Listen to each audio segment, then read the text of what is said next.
Hey everybody, Hi, welcome everyone. to Take the Black Live, the show where myself and Culturist's own Cheryl Watsnar go over the latest in Game of Thrones and Song of Ice and Fire news. I am Dan Selke, the editor of Winter is Coming, and thank you everybody for watching today.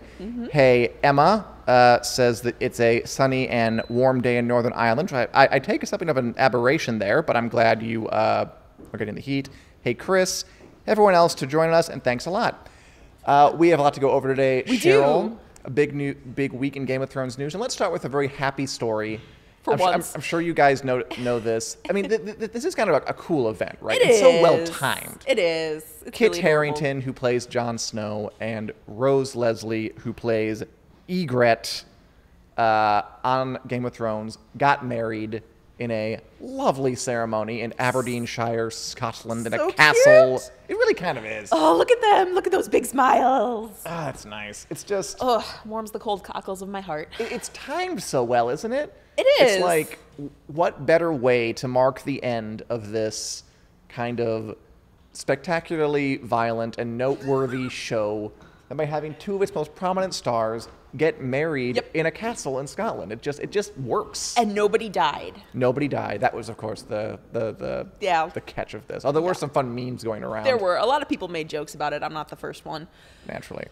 And by the way, yeah, someone said here, oh, I lost it, but somebody's made a comment. I'm just surprised that it's hot in Northern Ireland. Good for you. Oh, Laura says that it's hot in 100 Fahrenheit in Texas.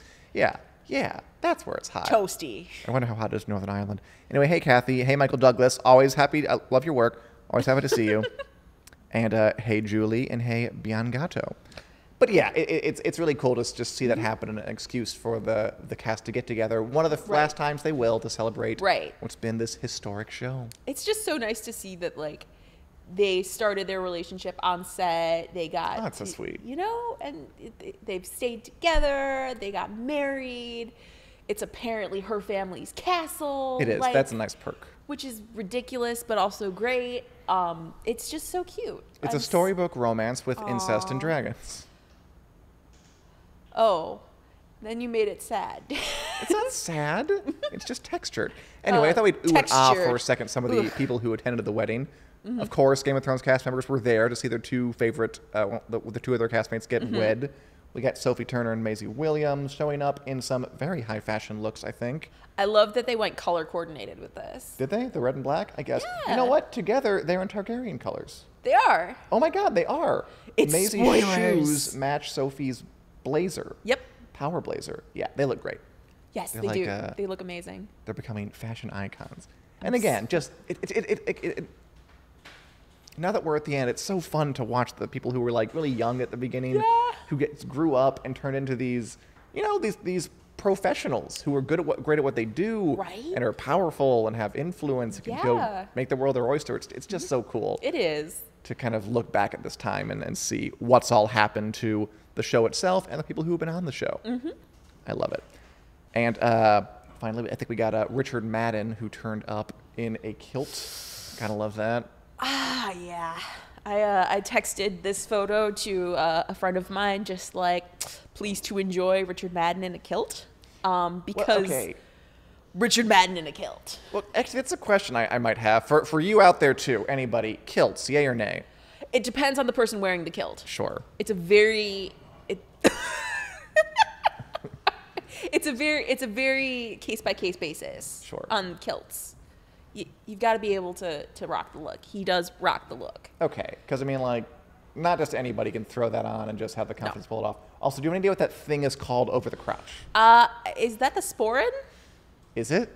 I don't read a lot of romance novels with Scottish people, but I'm pretty sure that's the sporin. We have some people here who are in Northern Ireland. Hello from Bristol, UK, says Diane. Does anybody know what that thing that hangs in front of a kilt is called? Because I do not. I think it's the sporin. Okay, the sporin. Yeah, I don't know if that's how down. you pronounce it, but it's S-P-O-R-R-A-N. Okay. I think that's what it is. I could be wrong. Julie says kilt, yay. So we're all for kilts here. Sure, I'm kind of sad they never came over to the U.S. That's too bad. It's a pro-kilt podcast. I don't want to go that far. Anyway, the wedding was great. Lots of fun. But, you know, it coincides with the end of the show. Yes. Watch It on the Wall reports that the final wrap party for the series wrap party will be this Saturday, June 30th. Great. Belfast, More pictures from Jason Momoa, please, universe. If there is a silver lining to all these wrap-up parties, is that the pictures have been pretty great. It's true. The cast members just having a real good time. Oh, yeah. Holding each other, being in lick trains, whatever that thing was last week with... You remember. I remember. Do. Unfortunately. This one's supposed to have a lot of the former cast members, too, so it'd just be fun to see everybody together. Like, Olenna and Jojen Reed playing beer pong, or... like Oberyn making out with Hodor, just like stuff like that. I'm looking forward to seeing that from a party. That escalated quickly, Dan. I think that's what you do at a series wrap party. I mean, I'm sure it is, but it escalated quickly. Fair enough. Okay, wait. I think Donna has Sporran defined, a small pouch worn around the waist so as to hang in front of the kilt as part of men's Scottish Highland dress. The Sporran. I love it. That is a new word. I'm writing that down. Yes! I was right! Yes! Only it is spelled with 2 R's. Sporan. Oh. I said A-N. Oh, I wrote down I because I'm dumb. Oh, yeah, no, it's A-N. Good. I love learning new words, which we have several in the book club portion of our show. Anyway, so with the show winding down, we're almost done. Although I will say, they keep saying filming's almost done, and it seems to keep going on. Yeah, we have more to talk about later. We do. I want to touch really quickly on whether anything is going to replace it. So we just wrapped on WESTWORLD Season 2 that just finished on HBO. And I think at one time, HBO kind of had this pegged as its heir to Game of Thrones in terms of ambition, in terms of scale, in terms of money spent, all that stuff. Yes. And I was listening to, full credit where it's due, to The Watch, the Ringers podcast, and they kind of came to the conclusion of, we're 2 seasons in now, and this is not the heir to Game of Thrones. It's not. And I kind of agree to them, and I think you do too. Why do you agree with that, Cheryl? WESTWORLD, is it the heir to Game of Thrones? Okay. The best way that I can explain this, Dan, is very simple. Game of Thrones lets itself be complicated, but at the end of the day, it does not forget that it is a show that has dragons and zombies. That's an entertaining show. Right. Like, dragons and zombies are what a lot of people show up for. Right. Well, that and, like Kit Harington's hair. But they show for sword fights, and they show for intrigue and relatable drama. Right. Like family drama, that kind of thing, too. But at the end of the day... Lots of different moving parts of that show. It's a fantasy show, and there is something inherently entertaining about dragons and zombies facing off.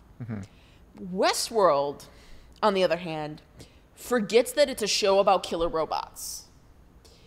Like, it tries very hard to tell a very complex story, which is not a bad thing inherently. No. I do like the idea that it challenges the audience. In abstract, I like that. Yeah. But in execution. Execution, not so much.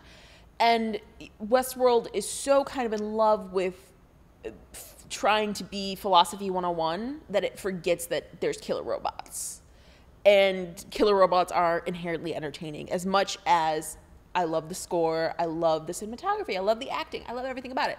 The actors are very good. Yes, but it forgets that it's a show about killer robots sometimes. And so it makes it less of a pleasure to watch than Game of Thrones. Even in the bad episodes of Game of Thrones, because there are bad episodes of Game of Thrones. Well, there are, let's say, less good ones. Okay. That's okay, another fine. show, sure. But even in those less good episodes, to use your term, there are still entertaining things that happen. Right. Whereas in WESTWORLD, you can sit through an hour of that show and be like, I feel like nothing happened. I feel like I wasn't entertained. I feel like the show is so far gone in its pretentiousness, if you will, that it makes it tough to watch. Like, episode 8, I think it is, Kiksuya, which is all about Akichita, which I'm probably saying very wrong, and I apologize. Like, it's a great hour of television. Like, everyone was like, oh, this is such a great episode. This is such a great episode. I'm like, but it would have been better if we didn't need that hour of television.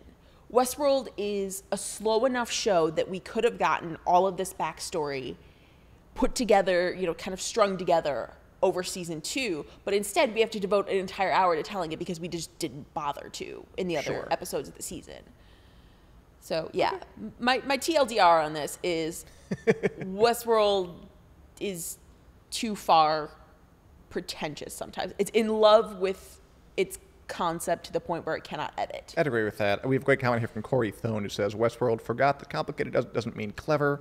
They were so focused on making sure that the fans couldn't guess what was happening that they losted themselves. But the Ygritte episode was 10 out of 10. And I agree with both of y'all. Yeah. Yeah, I think at this point, 2 seasons in, we can say it's not the show that's going to inherit the Game of Thrones mantle of universal crowd-pleasing, right, big budget TV spectacular. Right. It's just not. It's too insular. It's too kind of concerned with big ideas over just telling an interesting story people like. Right, and those big ideas themselves are not always cleverly conveyed. Or like as clever as they think they are. Right. And I do have to wonder if HBO is a little upset about that. Like I wonder if they thought they were buying the Game of Thrones follow-up, and then they got this kind of very cerebral indie thing on a Game of Thrones budget. I think that's hard to answer, obviously, because we are not HBO. No. But I know you're watching Programming President Casey Bloys. Hi, Casey. I feel like in some ways HBO is probably mild to moderately cranky that Westworld did not turn out to be the show that they thought it was, but they were also willing to delay it for 5 months and wait a year between seasons, and will probably wait another year between seasons 2 and 3. So in the same vein that they're probably not happy, they also know that in some ways Westworld will be able to succeed Game of Thrones in the sense of getting lots of Emmy attention. Well, we'll see what happens when Emmys roll around. Yeah. Anyway, thank you. Good discussion of Westworld. Yes. I have one more here.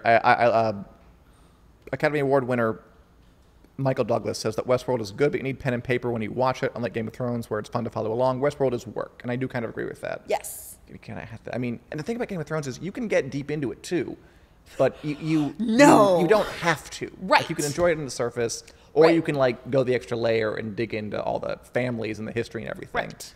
But Westworld, you kind of have to be committed all the way or not at all. Yeah. Anyway, let's move on from that because it's Game of Thrones podcast. Let's go back to talking about Game of Thrones. That's all right. Because before we sign off with you, we have, of course, as always, some hot spoilers and just interesting stuff from the Game of Thrones set. Hot literally.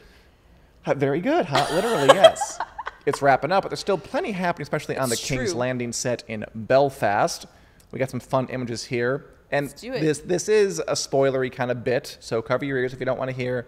Although at this point, I don't think it's terribly surprising if you've been following us up to now. Okay. Okay. Oh, we had one from Renee just saying that she's watching Westworld 3 episodes behind, but she doesn't have a clue what's going on. It's frustrating, which kind of, also testify. Okay. So in Belfast, King's Landing set, the short version is it's on fire. The long version is it's on a lot of fire. They've lit some buildings on fire. We have at least one image. Multiple times. It's great. I mean, over the course of days. Right. Which we can surmise will be a pretty spectacular action scene when it finally gets to the point. We got this dome they built lovingly. Then they built a trashed version of it, lit on fire. Other flames over there. The gates blackened out. The towers blackened out. Smoke everywhere. It's going to be pretty spectacular, yes. isn't it? It's just going to be great.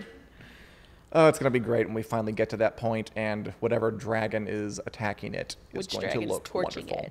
According to Los Terrenos, a Spanish language fan site, there are 600 extras involved in this scene.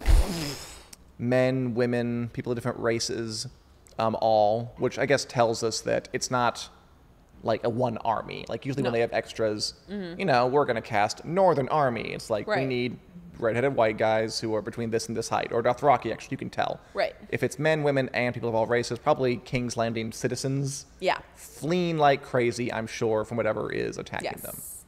Which is very exciting. It is pretty exciting. I mean, exciting for us. Terrifying, presumably, to even just work in that. I'm sure they're totally safe, but... Oh, I'm sure they love it. Wouldn't you love to be an extra for a day and just get to, like, the director yells, okay, scream and run, and then you just run across the street going... But at the same time, you know, your lizard brain sees all that fire and it's like, whoa, whoa, whoa, that is hot and I don't want to be near it. Sure. We still have lizard brains, so.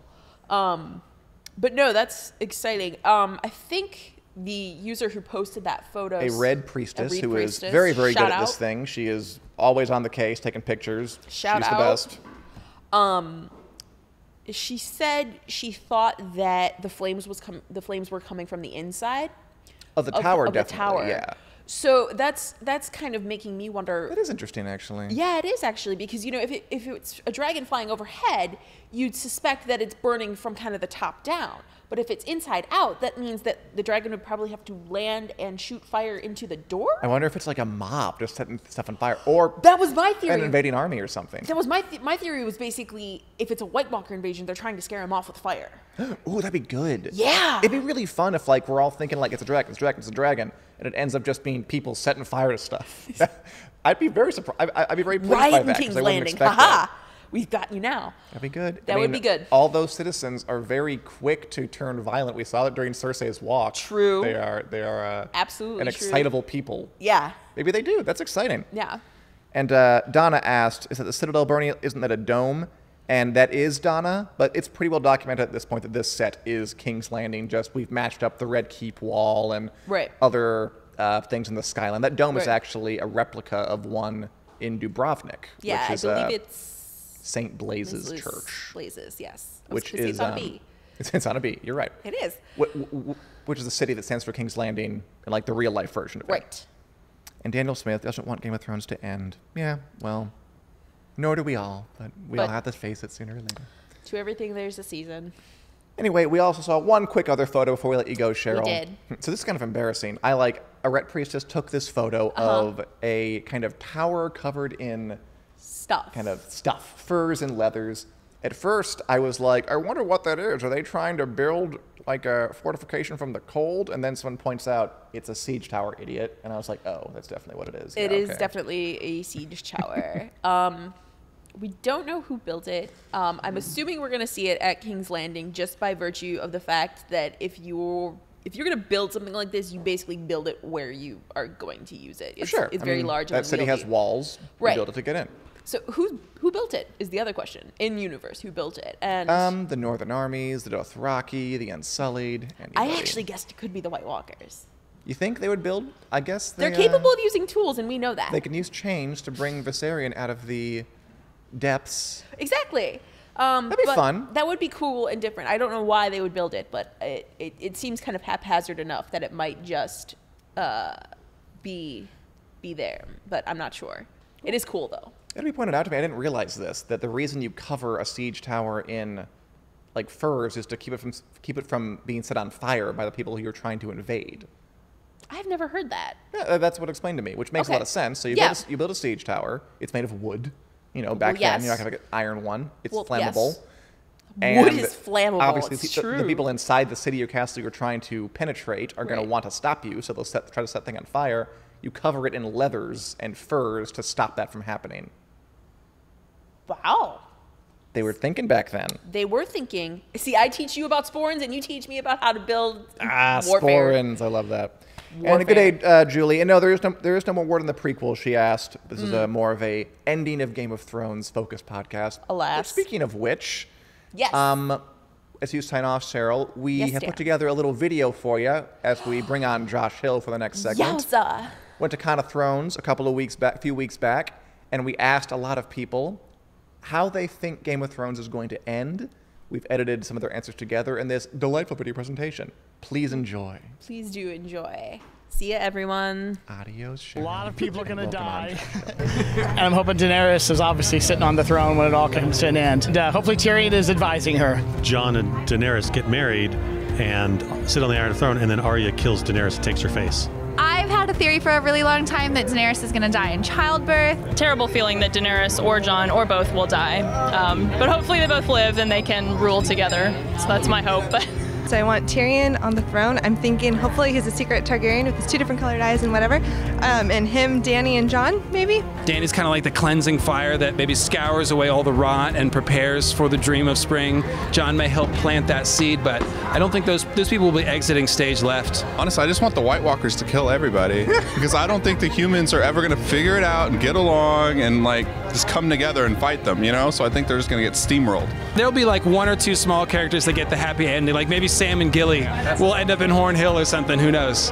Cersei's going to destroy King's Landing, and then Jaime stops her, but he has to kill her, but she ends up killing him, so they end up dying like next to each other. It'll be very dramatic, The Iron Throne has to go. No one's going to win it, and then there has to be some sort of democratic, like someone said in a panel earlier, like a round table type. Like the throne would be melted down into like a round table. Yeah. And I think Drogon is going to kill Viserion because Drogo killed Viserys. Jon Snow's whole character is he's given all these duties. He keeps falling ass backwards into like obligations and duties that he does not want, but he does them out of honor. And I really feel like it's gonna be a thing where like the killing of the old Night's King, but he has to become the new Night's King to like keep all the like ghoulies in line, all those monsters, and like he's just a sad sack of like, gotta do this for 1,000,000 years. I actually also think Bran might work into Viserion. Honestly, like I can see the credits rolling up past an Iron Throne room with just snow blowing across and nobody on it. Dany dying, but her baby, who she thought she could never conceive again, is going to live and will succeed her. Jon and Dany are going to sit on the throne, but I feel like Jon's going to be the king. Cersei's going to die, I feel like. I think the wall's going to be fine. Jon and Dany are both going to die, and I think that Sansa and Tyrion, who are legally wed, are going to rule the 7 kingdoms together and join the North and the South together. That's fun. Yeah, that's a fun idea. I support you, Sansa. Thank you. What? We're back. Are we back? We are. Oh, hey everybody. We are back. Hope you enjoyed that. Yes, Lauren, there was a guy dressed up as George R.R. Martin. There were all kinds of costumes. It was great. People came up with great stuff. That's good. I'm not sure any of you noticed. One guy was the man in black from Westworld, an interloper, which was interesting. We'll talk to him later. We hope to have more videos with these people talking about their costumes and their hopes and desires for the finale a little later. But for right now, we have fan-sided editor Josh Hill with us. Julie Hello, says everybody. Hi.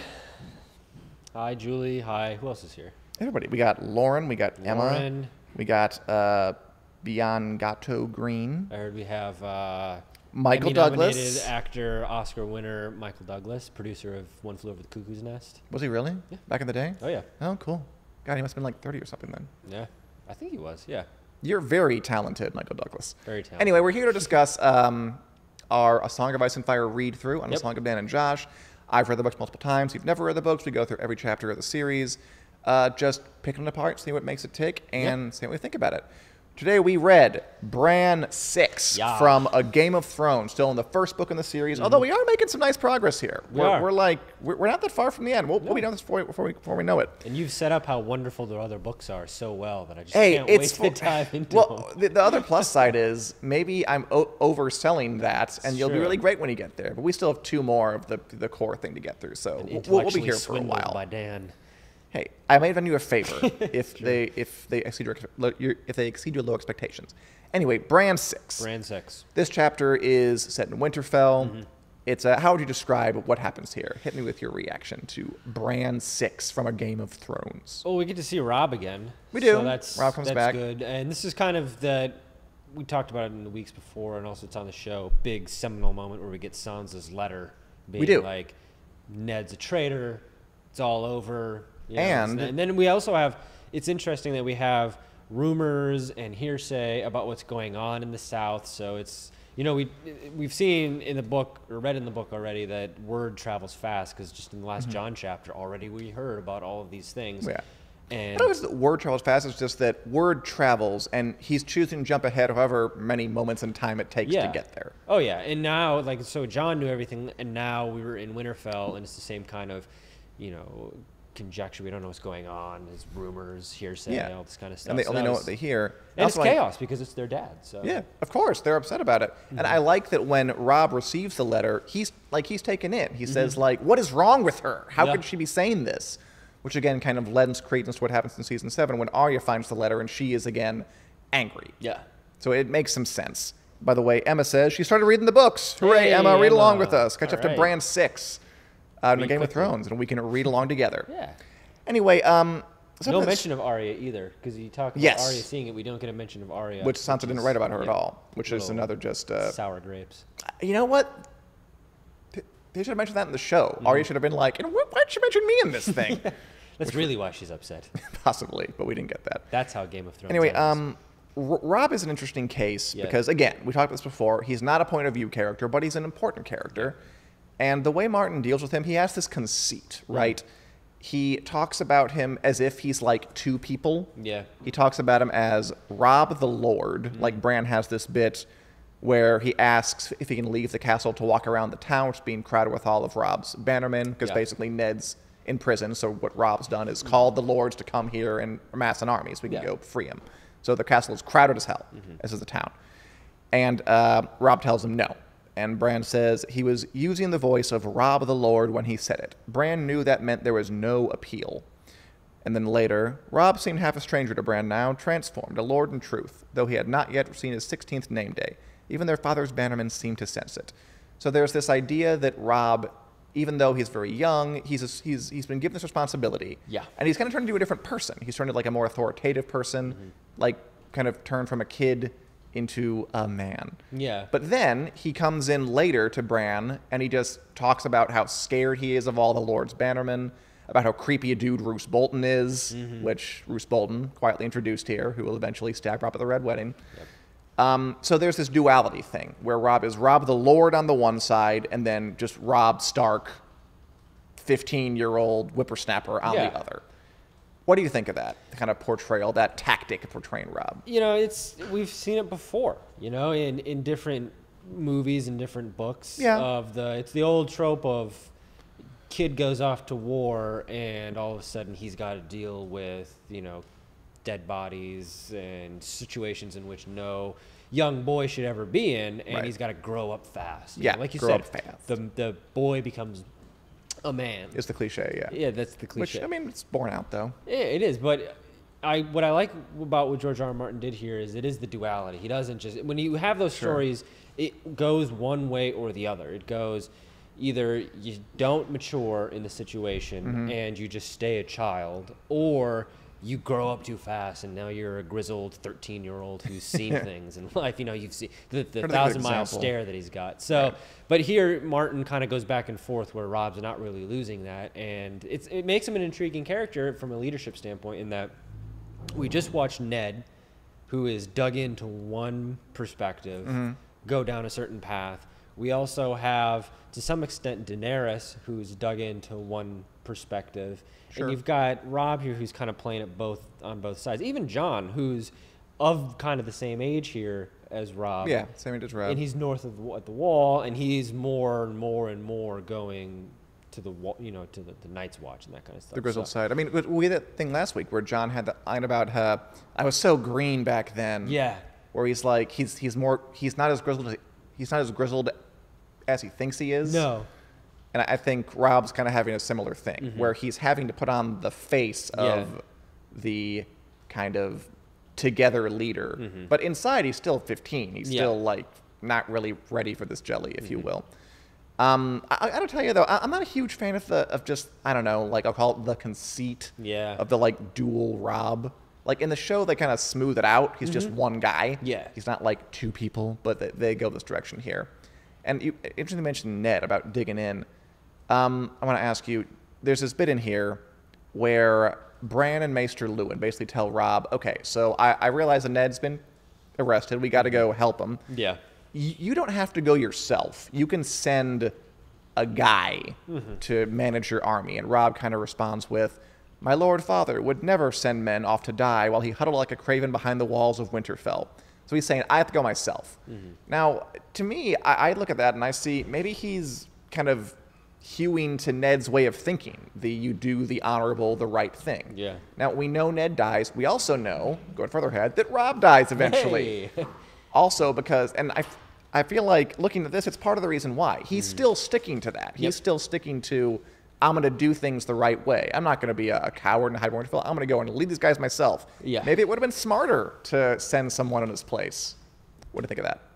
It would have been smarter to send somebody to his place. But I like that comparison between Ned and kind of going down the same track, because I do feel like Robb is trying to become his own man, because that's, you know, what every boy tries to do. Sure. You grow up and try to become your own person.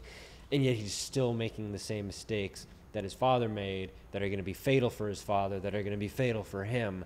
So it's just, you know, the apple doesn't fall far from the tree type of thing. Not at all, no. I mean, he also invokes Ned directly here. Like, my Lord Father would not do this, so I'm not going to do this. The honorable thing, by the book, the textbook thing to do. And it's, you know, not how you play the game. So, but he'll find that out later. They all will. But it's Bran's chapter, Bran's perspective, and we get just some kind of nice details here inside his head. Bran's, I think this might be the first appearance of, he calls himself Bran the Broken, which is accurate. Yeah. So he's still this kid who like wants to go and be a knight, but he never can because he's, you know, doesn't have legs now. And I drew a comparison between Bran and Jon, in that Jon's stigmatized as a bastard, and now Bran, who can't use his legs in this world of mobility, and if you're a guy, what you're supposed to do is go be a warrior and a fighter, can never do that. So he's being kind of stigmatized too. And he overhears people talking about him, saying, Torrhen said likely the boy was broken inside as well as out, too craven to take his own life. So people are like whispering like, oh my God, they're going to use his legs. Oh, they're going to get over there. It's weird. So like Jon Snow, he's kind of being like pushed to the side of things. Yeah. And I feel like Martin does that with a lot of his characters. He gives you these characters who have something stigmatized or wrong with them. Like Jon's a bastard, so he's shut out.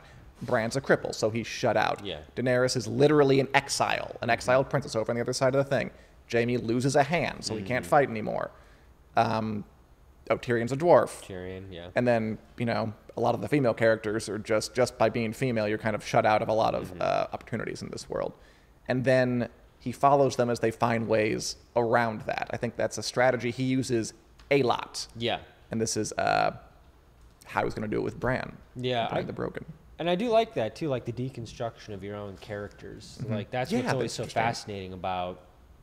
So, you know, that's kind of what was interesting about the last Star Wars movie, the Last Jedi, which is you take the structure that has been established and you break it.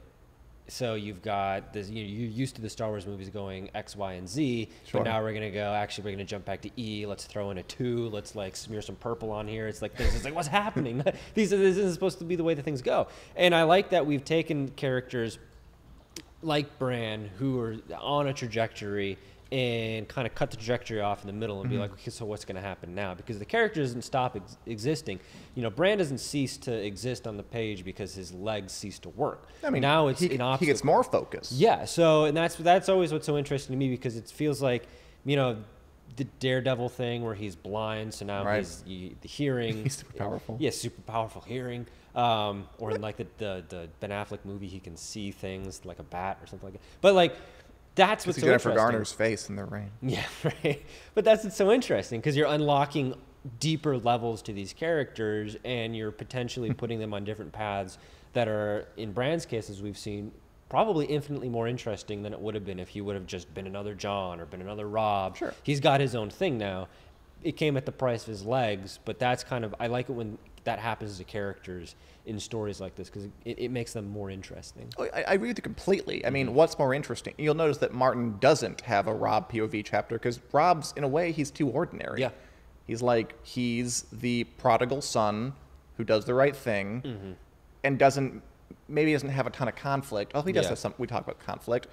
Whereas I think he much prefers characters who have that internal battle where Bran wants to be a knight, but he cannot because he has no legs. Jaime wants to be a great warrior. He cannot. He has no right hand. You know, Arya wants to be a warrior. She's a girl. She's not allowed to be. Brienne, same exact thing with Brienne, actually. Yeah. And like a lot of his characters have that to them. Jon wants to be accepted. He can't. He's a bastard. They always have that block. Yeah. And that's just the kind of character he likes to write. It's all underdogs from like A to Z in his books. Oh yeah. Which again, I mean, maybe that's why we like the character so much. Who doesn't love an underdog? I think so. And it also, this whole him breaking the structure thing is why I haven't got that far in the book because I don't think we've read. I think it's not in this book that we're reading now. But the Red Wedding chapter, I will die on the hill to say that that's the chapter he should have been like, okay, Robb gets his chapter, and then he kills him because he's breaking the structure that he's established of. Here, we're going inside these character heads, and you would have never seen it coming, even more so, I don't think, because it's like, here's Robb's chapter. And I don't know if we go inside of, like, the heads of characters that die in the chapter. But well, I could spoil this for you. It's Catelyn is where we see the wedding chapter from, who is a major character. Yeah, because I was going to say, again, like, that would be kind of interesting to go into a character's head, like we are here and seeing all the perspectives and then done. But that's my Game of Thrones hot take. I think if he just inserted one Robb chapter, it would have like tipped you off. Like now there's a Robb chapter. Why? It would have made me suspicious. Yeah. I don't think he cheats because Catelyn does have chapters, and it's told from her perspective. Yeah. So, and she literally dies in the last. You'll see it when we get there. It's not like the Sopranos thing where it just like stops mid chapter and then like the rest of the page is white. It's pretty brutal actually. That I mean, maybe the most brutal chapter. She dies and we'll get there eventually. Anyway, let's wrap up with a talk of the magic parts of Bran stuff. Because of all the characters in this fantasy story, Bran is by far the most tapped into the fantasy aspects right now. Fantastic. Although some great comments here we're getting. Let's do it really quick. Yeah. Lauren says, Bran is so grown. He's younger than Robb and is dealing with new vulnerabilities, physical disabilities, learning from Maester Luwin and Robb to learn his new normal. I love Bran. He is acting more like a brave Ned Stark, not Robb. A interesting hot take on Bran versus Robb. And Emma promises to be in the next chapter by next week. That'd be great. Emma, we're looking forward to that. Read along with us. That'd be fun. Julie would like a Robb POV. I'm not so sure. I feel like I think it works. Yeah. Martin has said he would have liked to put in Robb POVs. I don't know. I feel like the chapters work like they do, but then again, it would have been interesting. And you are in favor of seeing a Robb POV? I would enjoy seeing. That's your hill. That's your hill. Gonna die on. I like it. And Lauren says, Robb, it sometimes bothers me. I need to know more of what he's thinking. And I agree with that. Yeah. Perspectives on Robb Stark. Anyway, Bran and magic. He's in the Godswood, praying to the gods, and just, Martin is doing a fun thing where the wind rustles through the leaves, and it's like, is it just the wind? Is it the gods answering me? It's like, it's having magic in the story, but not having magic in the story. It's a fun kind of middle ground. What did you make of Bran's kind of encounter in the Godswood and discussion with Osha about the magic wilds beyond the wall with giants and whites and all that crap? Oh my. Yeah, it was nice to kind of connect the last chapter in which Jon, it ends with literally a cliffhanger of him with this white he just fought and it's on fire or whatever. He's hoping it's going to die. It's like, please burn, I think is the last line. Yeah, and we had the discussion last week, even though we know what they are and how it turns out, that reading that perspective is, ooh, maybe he killed it, maybe this is just a thing, what is this thing? And now some perspective, some explanation in saying, even if the fire killed that one, there's much, much more beyond the wall, things far worse than that thing beyond the wall. And that kind of that world building that we've seen go on, the subtle world building, not forcing it onto anybody and being like, here's the map, here is this, here are these things, and kind of this exposition that's forced. It's more natural. And also kind of with Osha, it gives you a little bit of, it invests you a little bit in her because it is, she's almost like your guide on this. So, and as we know, she gets close with Bran throughout the show. I really liked how it was just the world building, the character building, and again, throwing in the magic and the fantastical nature of the world that they live in without being like wizards and goblins and all this kind of stuff. It's like laser beams, whatever, at your fingertips. Yeah, it exists, and it's unknown, but it's unknown in the same way that like aliens are unknown to us. It's not like the Force in Star Wars or something like that. It's I'm totally with you. Yeah. And Osha's an interesting character, and a good way to introduce to that. I also have to call attention to this bit. I liked this bit. I thought the very elegantly written transition from kind of an inelegant situation. Hodor comes lumbering into the Godswood, naked as you please, which they actually kept in the show. Do you remember that? Yep. Hodor's big old penis swinging around? Yep. Totally happened. They were just, if it's in the book, we are putting in the show. I don't care how weird it is. License, do it. And it's HBO. It's not TV. And Osha looks at him and says, he must have giant's blood in him, which is, all about his height and a fun little innuendo thing. Yeah. And then that segues so naturally into giants. Are there really giants beyond the wall? Which segues into, there's all kinds of magic crap beyond the wall, which is great setup for Bran's journey. That's where he goes. And just, I'd watched Westworld over the weekend where the transitions are like so jumpy and kind of inelegant and like you're just forcing the next topic in there and I can see you doing it. Yeah. It was nice to just kind of read this natural progression to talk about something ridiculous, which is giants and zombies and stuff. Yeah. Westworld's got its own pretension that, it's the Nolan thing. We're crapping on Westworld a lot in this podcast. Yeah. I'm not really sure why, but I do like Westworld though, and it's different, like for reasons that you stated, in that Westworld I feel like is more. There was a tweet that I saw over the weekend that was like, one of those two people talking back and forth things, and it's like, HBO's like, do you like Inception? Do you like Memento? Do you like Game of Thrones? Here's Westworld, and that's kind of what it is. So it's its own thing. Whereas I really dig how natural Game of Thrones makes unnatural things. Yeah. Like the magic, where it's this whole thing. So, or you could go really deep with the Westworld thing. I feel like Westworld's thing would be like, here's Hodor running around naked, and then it bears, born out of that is Bran's journey, like, some kind of like, we're talking about Giant's Wood, and it's born out and all this kind of stuff. But they do a big flashback thing where it goes back, whatever. By the way, Lauren has a question for us. Yes. This is the first time Bran has seen Osha since the attack. Remember when they met Osha in the woods when she's like, we're going to cut you up. Why do you think Bran feels so safe around her? Is it faith and the weirwood trees? Is it because she's physically chained up? Or is it because Bran is a Stark and super brave? Any response? I think it's a little bit of everything, to be honest with you. She is chained up. That's clearly a nice barrier for his safety. But I think this is also kind of, we're talking about the development of Bran's character. I think losing his legs has given him new perspective in more ways than just his journey is different. I think it's kind of, and we saw this in the show, softened him up a little bit to other people coming into his life and the way that he sees other people. Yeah, I like that. So, and I don't know if like he sees her in chains as like the same plight as him not having legs, chained by his own being crippled. But I feel like the same way that Tyrion is sympathetic in ways because he's an imp and he's had all these things happen to him in his life.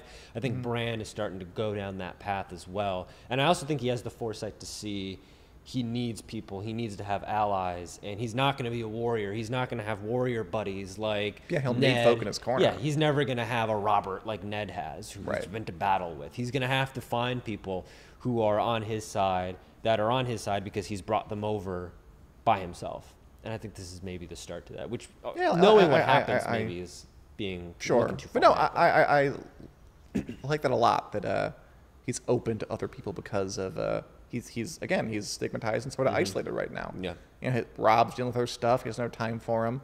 His parents have gone away. Rickon the baby, who by the way has more characterization in the books than he ever really got in the show.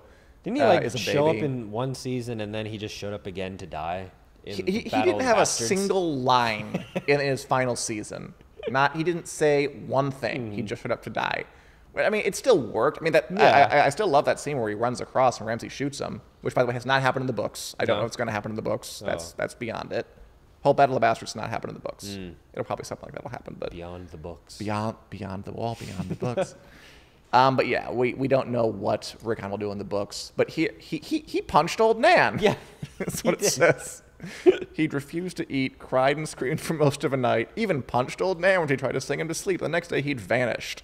So Rickon, just watch out for him a little bit. He's still not huge in the books, but he does have more of a presence than this in the show. Well, that's good. The watchword with him is wild, they always throw around. He's just kind of a crazy, screaming, old lady punching sort of kid. Wild little kid. Before we sign off, I thought there were some good vocab words in this one. I want to go over real quick. Oh, yeah. Okay. Which, I mean, some of these words I knew basically, but just confirmed. Okay, portcullis. You know what that is? No. Okay, portcullis is the graded gate that you kind of slide like up and down in a castle. You know, like they like lower the castle thing and then it like goes like that thing. So that's what that is. Yes, the portcullis. Portcullis. Portcullis. It's clunky. Lower the portcullis. Lower the portcullis. And lich yard, not a real word. I think it's a Martin word, but it's graveyard. Lich yard. That almost sounds German. Lich yard. A little bit, yeah. A little bit. That's kind of just fun. I mean, you know what it is. It's a made-up word, but it's just to make your story sound like it's set in a fantasy medieval period. Lich yard. Just take a word and just twist it a little bit. Lich yard is what a graveyard is now. Which, by the way, I just realized for all the death on Game of Thrones, I don't think we ever see a graveyard. No. Weird. And finally, rough spun, which is what Osha is wearing. Rough spun is a garment made from roughly spun yarn or coarse material, like a potato sack outfit, a crap outfit, an outfit made of rough spun. Excellent words. And Lauren says, no Dany chapter. No, we're just going to do the one chapter this week because I was busy. But next week, we are going to do the next Daenerys chapter, and I believe it's a Catelyn chapter after that. All right. Any other thoughts on this chapter, Josh Hill? No. All right. Well, we will see you guys next week, Wednesday at 4 p.m. We are available on iTunes, Google Play if you want to listen to us on your way to and from work, at the gym, wherever. And we'll see you next week for more Game of Thrones news, Song of Ice and Fire, rumblings, and more A Song of Dan and Josh. Yeah. See you next Wednesday at 4 p.m. CST. Adios, guys.